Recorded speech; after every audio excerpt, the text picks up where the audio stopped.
আপনাদের মধ্যে অনেকে বারবার কমেন্ট করে জানতে চেয়েছেন ওয়াইফাই বারবার কানেকশন ছেড়ে দিচ্ছে, অটো কানেক্ট হয় না।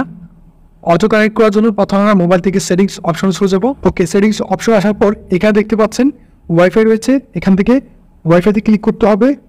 ওয়াইফাইতে ক্লিক করব অথবা কানেকশানে ক্লিক করব। এখন এখানে আমাদের যে ওয়াইফাইটি আমাদের মোবাইলে কানেক্ট রয়েছে সেই ওয়াইফাই নেটওয়ার্ক নেমে ক্লিক করব। ক্লিক করার পর এখান থেকে একেবারে নিচে চলে আসবো। দেখতে পাচ্ছেন এখানে রয়েছে অটো কানেক্ট, এখান থেকে অটো কানেক্ট এই অপশনটি অন করে দিব।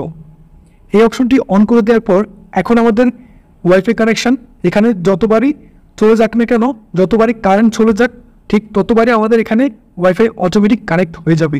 দেখুন আমি ওয়াইফাই কানেকশান বন্ধ করে আবার চালু করছি। উপরে লক্ষ্য করুন,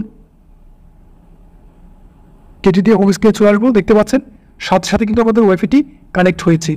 এছাড়া আপনাদের দেখার সুবিধার্থে আমি আমার রাউটারটিকে বন্ধ করে আবার চালু করছি।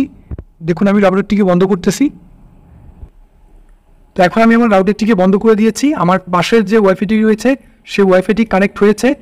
আপনারা স্ক্রিনে লক্ষ্য করুন, আমার মেন রাউটারটি কানেক্ট হওয়ার সাথে সাথে কিন্তু এখানে নেটওয়ার্ক চেঞ্জ হয়ে যাবে। দেখতে পাচ্ছেন সাথে সাথে কিন্তু নেটওয়ার্ক চেঞ্জ হয়ে গেছে।